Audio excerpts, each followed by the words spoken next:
गुरुदेव नमो नमः। ओम एकदंताय विद्महे वक्रतुंडाय धीमहि तन्नो दन्ते प्रचोदयात्।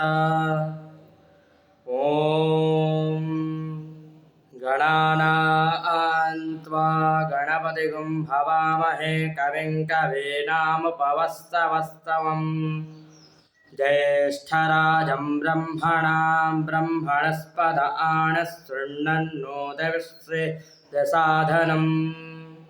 श्रीमहागणपतये नमः।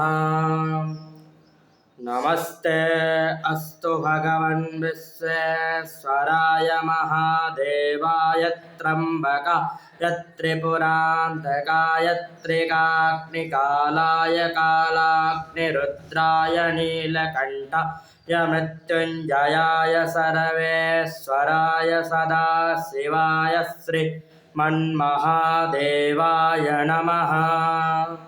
श्री सांब सदाशिवाय नमः।